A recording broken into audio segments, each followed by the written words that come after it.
नमस्कार, मैं हूँ पंडित संतोष कुमार भारद्वाज। आज मैं आपको जीवन रेखा का उद्गम और उसका प्रभाव, इसके बारे में आपको बता रहा हूँ।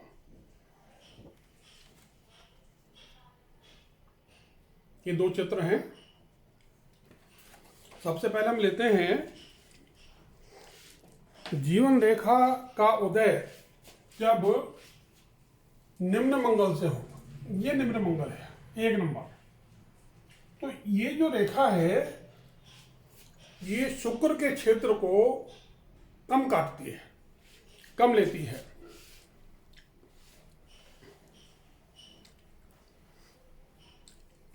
इसका तात्पर्य है कि जातक की उम्र लंबी होगी, उसकी शारीरिक क्षमता विकसित होगी, कार्य करने की शक्ति बहुत होगी, मगर परेशानी क्या होगी कि उसको बवासीर की बीमारी हो सकती है और उसके खून में भी खराबी हो सकती है।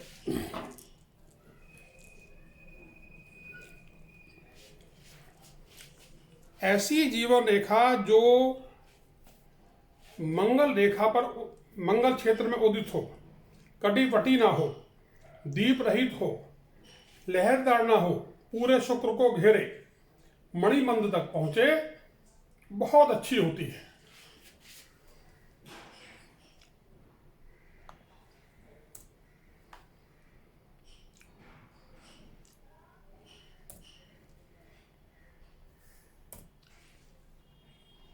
अब मैं आपको बता रहा हूं, जीवन रेखा जो बृहस्पति से उदय हो, तीखी हो, 2 नंबर पे है ये, तो जातक ईमानदार होगा, मान सम्मान मिलेगा, उसके सोच विचार स्पष्ट होंगे, तर्क शक्ति विकसित होगी और समझने बूझने की ताकत में होगी। उसका जन्म और लालन पालन अच्छे माहौल में होगा, सुसंस्कृत परिवार में होगा।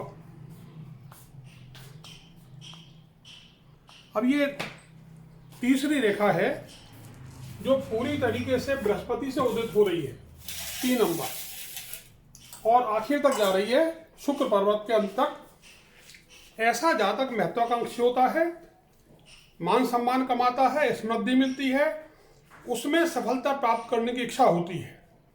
ऐसे लोग पैदाइशी लीडर होते हैं, नेता होते हैं, उनमें अनेकों कौशल होते हैं, खूबियां होती हैं और ऐसे लोग ऊंची पोस्ट पर भी पहुंचते हैं। समाज में इज्जत होती है, मान सम्मान होता है। अब यही रेखा जब बृहस्पति की अंगुली के यहां से शुरू होगी तो क्या होगा, जातक डिक्टेटर हो सकता है, तानाशाह हो जाएगा, अभिमानी होगा, क्रूर होगा, उसके खून में खराबी भी हो सकती है, बवासीर हो सकती है और खानदानी जो रोग हैं वो उसको विरासत में मिलेंगे ही मिलेंगे। अब चौथे नंबर पे बृहस्पति और शनि की संधि के नीचे ये बृहस्पति, ये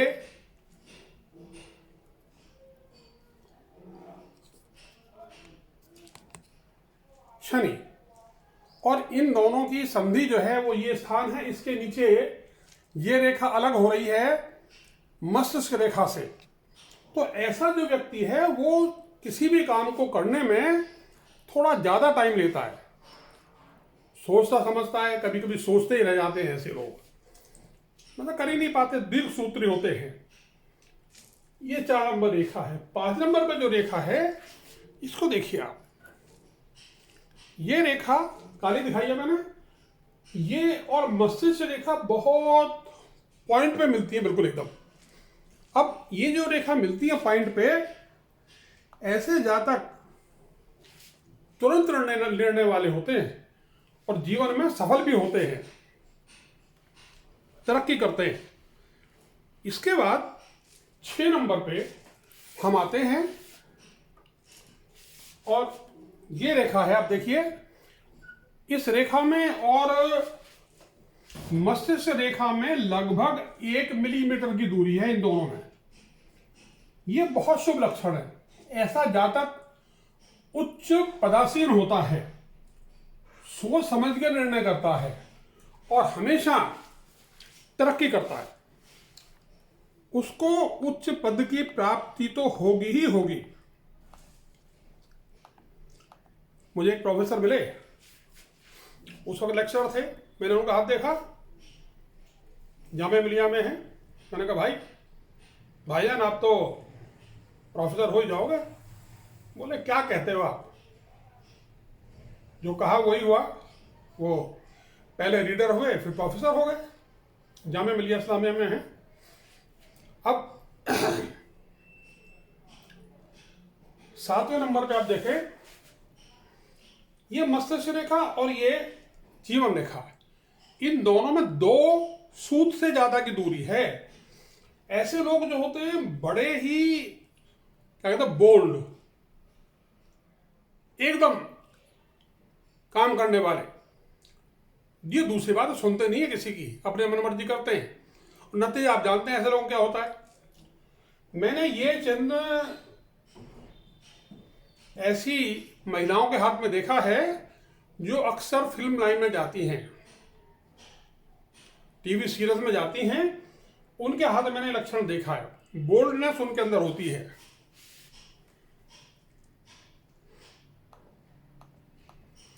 अब सेम लक्षण है, वही लक्षण है, मगर यहां पर क्या है कि ये 1, 2, 3 या इससे ज्यादा रेखाएं जीवन रेखा की उच्चवर्ती शाखाएं मस्तिष्क रेखा में जाके मिल जाती हैं।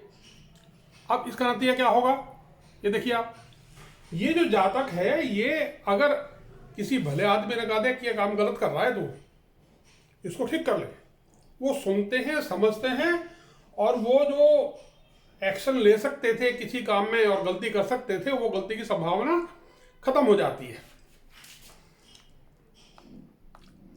9 नंबर पे जो रेखा है वो है अंगूठे के बिल्कुल नजदीक। ये वाला लक्षण देखिए आप, अंगूठे के एकदम नजदीक। अब ये जो रेखा है, ऐसे लोगों में देखिए बिल्कुल इसने शुक्र को छोटा कर दिया, एकदम शुक्र को छोटा कर दिया। कहने का मतलब यह है कि जातक की जो काम क्षमता है, पौरुष है उसका, वो कम हो जाता है। ऐसे लोग बच्चा पैदा करने में समर्थ नहीं होते। और अगर शुक्र बिल्कुल दबा हो तो दैट्स ऑल। हाँ, अगर स्त्री होगी तो उसके अंदर बांझपन होगा। अब 10वां लक्षण है, ये रेखा यदि मणिबंध तक पहुंच जाती है,